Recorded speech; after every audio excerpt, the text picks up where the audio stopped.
السلام علیکم دوستانو چټ جی پی ټي موږ کولی شو په پښتو ژبه کې هم استفاده کړو. که څه هم چټ جی پی ټي تر اوسه پورې په مکمل ډول پښتو ژبه نه سپورټ کوي، خو موږ کولی شو د ګوګل ترانسلیټر څخه په استفادې له چټ جی پی ټي استفاده وکړو. نو دې په خاطر موږ اول راځو ګوګل ترانسلیټر اپلیکیشن خلاصوو. هلته هغه متن چې موږ غواړو انګلیسي ته وژباړو دلته یې لیکو. مثلا ما تیار یو لیکلی متن دی، غواړم هغه دلته پیسټ کړم. زه اوس له چټ جی پي ټي غواړم چې ماته یو لنډه کیسه ولیکي. د لنډې کیسې د لیکلو په خاطر زه لږ مشخصات ورکوم. مثلا ورته وایم مهرباني وکړه یوه د مینې لنډه کیسه راته ولیکه، د نجلۍ نوم جولیا ولیکه، د هلک نوم جبار ولیکه، او په پای کې دوی یو بل سره واده کوي. دا متن مې په پښتو ولیکلو، لاندې راته په انګلیسي وژباړلو. دا انګلیسي ژباړل شوی متن به زه اوس کاپي کوم او دا به وړم زه چټ جی پي ټي ته. دا د متن کاپي شو. اوس راځم چټ جی پي ټي اپلیکیشن خلاصوم.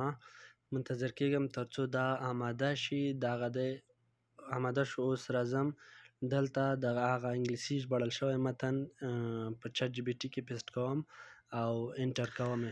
دغه دی پیسټ مې کړلو، انټر مې کړلو. چټ جی پي ټي اوس راته لنډه کیسه لیکي.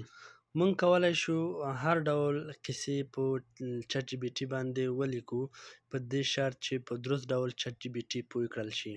مثلا که څوک غواړي لنډه کیسه ولیکي، لنډه کیسه ورته لیکي، او که غواړي اوږده کیسه ورته ولیکي نو بیا چټ جی پي ټي اوږده کیسه لیکي.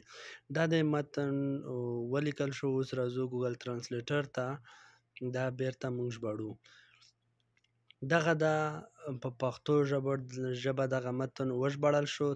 که څه هم کره پښتو به نه وي، خو بیا هم یو لوستونکی کولی شي خپل مطلب له دغې متن څخه واخلي.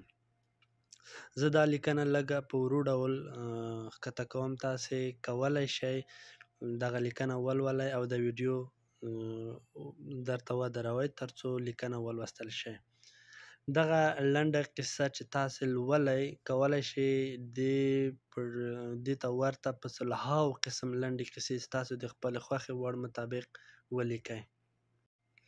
د چټ جی پي ټي په اړه په نورو ویډیوګانو کې هم معلومات وړاندې کوو چې موږ څه ډول کولی شو سیاسي، اجتماعي، طبي، ساینسي معلومات له چټ جی پي ټي څخه ترلاسه کړو، او یا وکولی شو موږ څه ډول له چټ جی پي ټي څخه د لنډو کیسو په اړه، د شعر و شاعرۍ په اړه، یا هم د یوټیوب او ټیک ټاک د کانټینټ د پیدا کولو په خاطر استفاده وکړو.